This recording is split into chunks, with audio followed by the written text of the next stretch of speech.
Hey, Matt Stone, 180 Degree Health. I'm back. It's a little dark in the Matt Cave this evening. I just wanted to do a quick little part two for muscle building. There was a couple things when I was reviewing the video that I didn't mention that I felt like I should. One is the actual performance of the exercises themselves. A lot of people are really into trying to lift the heavy weights, and they're focusing on the poundage, and they're increasing the poundage and doing those things. And I was a little too overly focused on the poundage myself when I first went through the program and went through my muscle building phase. So I built muscle without too much of a focus on this. But in hindsight, I think I could have done a little bit better. And that's, really taking the weight down, which sounds weird. That sounds kind of out of sync with what we think of muscle building. But taking the weight down, putting a lot more focus on form.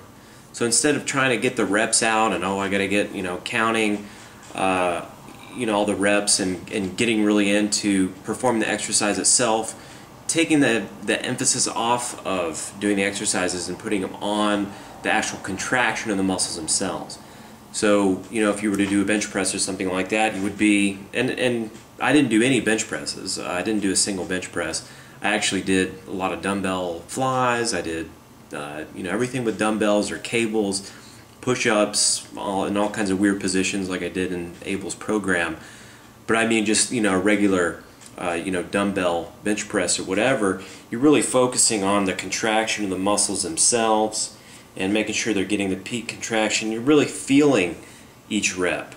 And, that's the thing. You're there to train your muscles, so the focus is all on your muscles. You're not there to do exercises or build skill in those exercises or any of that stuff. You're not there to increase your lift.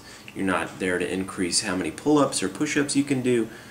You're not there for any of those reasons. If you want to go and build muscle, and that's the topic of this conversation, all that focus needs to be entirely on the muscle and the contraction and making sure that the muscle that you're trying to work is really the one that's actively engaged in the exercise itself. Because you can be a world record sit-up doer, but you can do all that without having a six-pack. And in fact, doing sit-ups really well, getting good at the exercise itself is more about learning how to do the exercise while contracting more of your hip flexors and getting the other muscles engaged and taking a lot of the muscle work off of the targeted muscle.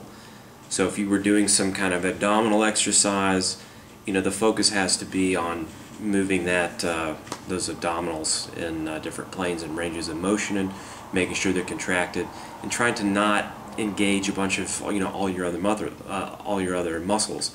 And to further confuse you, Scott Abel's program does have an element of incorporating muscle systems together for the purpose of making sure that all your muscles are linked together. Because if you have a muscle that's underdeveloped, you want to encourage it to work as part of a system, and when it does, it sort of gets connected and tapped in to the system, and that's when it actually starts working better, as opposed to further isolating the muscle. So that's another one of his principles. That's way overly complex. Not something I'm going to get into. I think that's beyond the basic fundamentals that you need to learn how to build muscle. But that was the last thing I wanted to say. I could say some things about diet as well. There's no question in my mind that carbohydrates really need to be the emphasis. And it's kind of funny because when I first recorded the video, I actually edited out when I talked about diet, because when I was doing Abel's training, I was really trying to go big in carbs and lower in protein. I didn't really think I needed to get that much protein, and I didn't. I was probably eating a little over 100 grams a day and built 15 or so pounds during the time that I was eating at that level. But my carbohydrates, I was eating mostly starch. I was trying to incorporate more fruit for extra carbohydrates. I never really got all that high. Maybe I was eating 400 grams of carbohydrates or something like that.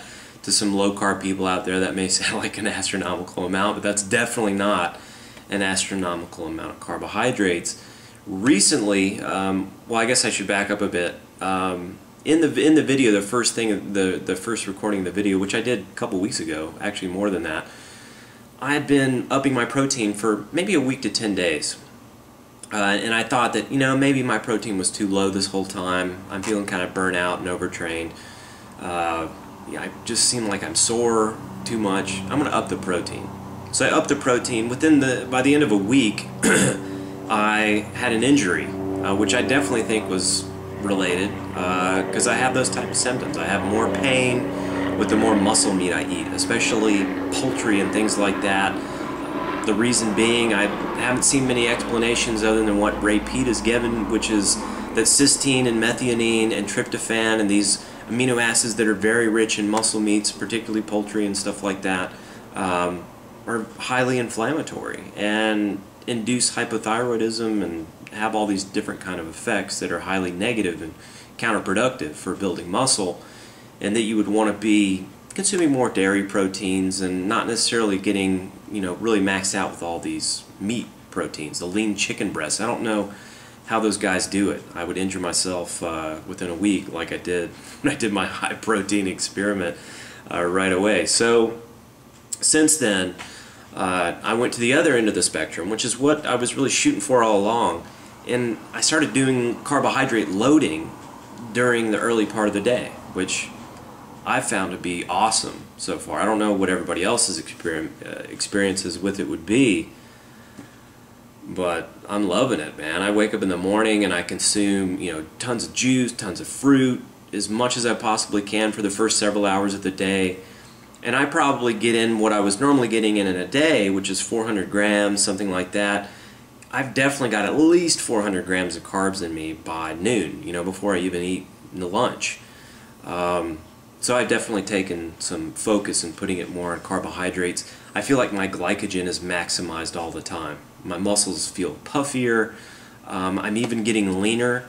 Gosh, I mean, everything you could, I feel better in every possible way you could feel better by, you know, really getting in there and doing this glycogen loading.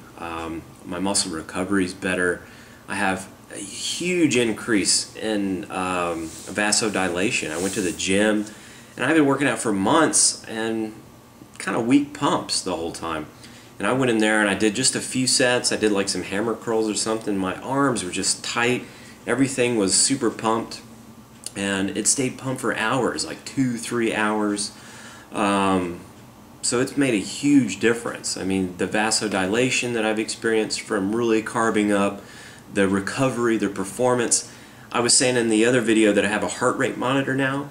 I went out and did my normal exercise and was able to get to a much higher maximum heart rate. So my athletic performance just immediately enhanced by getting all these carbs. So that's something to think about, man. Just get in the morning and don't worry about fats or proteins, but just look at carbs like a big supplement, performance enhancer, and see how many you can get in you for the first few hours of the day, which I think is the prime time to do it.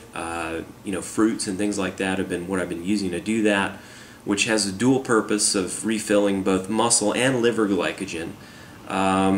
And your body, when it's lowest in glycogen, which is first thing in the morning, and also highest in these stress hormones that are catabolic and break muscle tissue down, really carbing up in the morning and things like that really shuts that off and starts to prime you for the day. And your body soaks up those carbohydrates better in that early morning than it would be to pound carbohydrates at night, which would probably just keep you up all night if you had a bunch of fruit before you went to bed, because it's really energizing. So anyways, I'm kind of excited about fruit. I'm excited about this concept of just carbo loading daily, especially if you're engaged in any kind of rigorous training, and you need to be to really get results training-wise.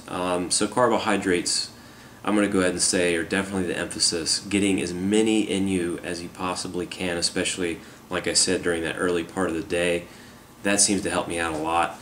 I'm going to continue doing some training, not very seriously, but I'll try to report back and let you know how that goes, because I've only been doing it for a couple weeks, but like I said, so far so good, very good. So anyways, that's it for diet. That's it for you know, that's it. that's the end of my muscle building tips. Thanks again. This is Matt Stone, 180 Degree Health. We'll get back into something fun soon.